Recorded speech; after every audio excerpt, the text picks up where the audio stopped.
지난 1월 포스코에서 발생한 산업재해로 하청 노동자 4명이 숨지면서 포스코 사내 하청 문제에 대해 관심이 높은데요.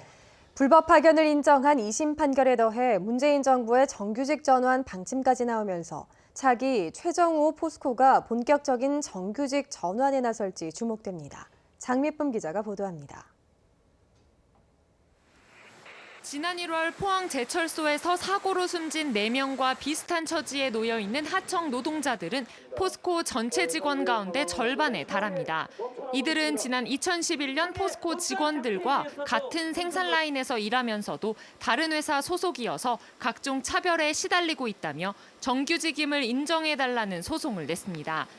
2심 법원은 하나의 작업 집단에 실질적으로 편입돼 포스코로부터 지휘와 명령을 받으며 업무를 수행했다며 하청 노동자들의 손을 들어줬습니다.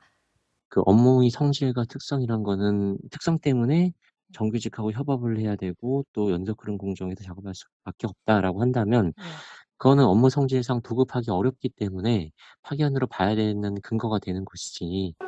아직 대법원 판결이 나오지 않았지만 사내하청 정규직화에 대한 판결은 지난 2010년부터 이어지고 있습니다.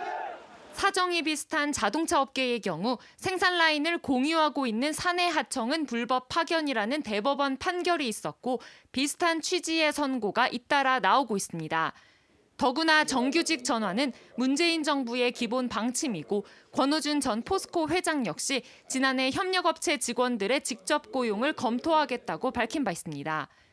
이와 관련해 시민단체도 차기 최정우 회장은 포스코 협력업체를 자회사로 전환하고 차별을 철폐해야 한다고 촉구했습니다. 하청 노동자들의 정규직 전환은 불평등한 처우 개선뿐만 아니라 지역의 질 좋은 일자리 문제, 더 나아가 포항 시민의 소득 증대와 지역 발전과도 직결돼 있다고 주장합니다.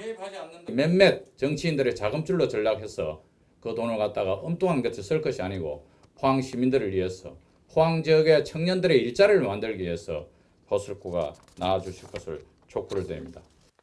이에 대해 포스코는 철강업계는 자동차 업계와 달리 연속 공정이 아니라며 대법원에 계류 중인 재판 결과를 기다리겠다는 입장을 밝혔습니다.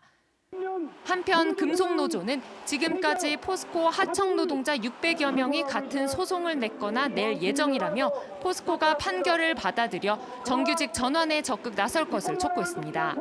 MBC 뉴스 장미쁨입니다.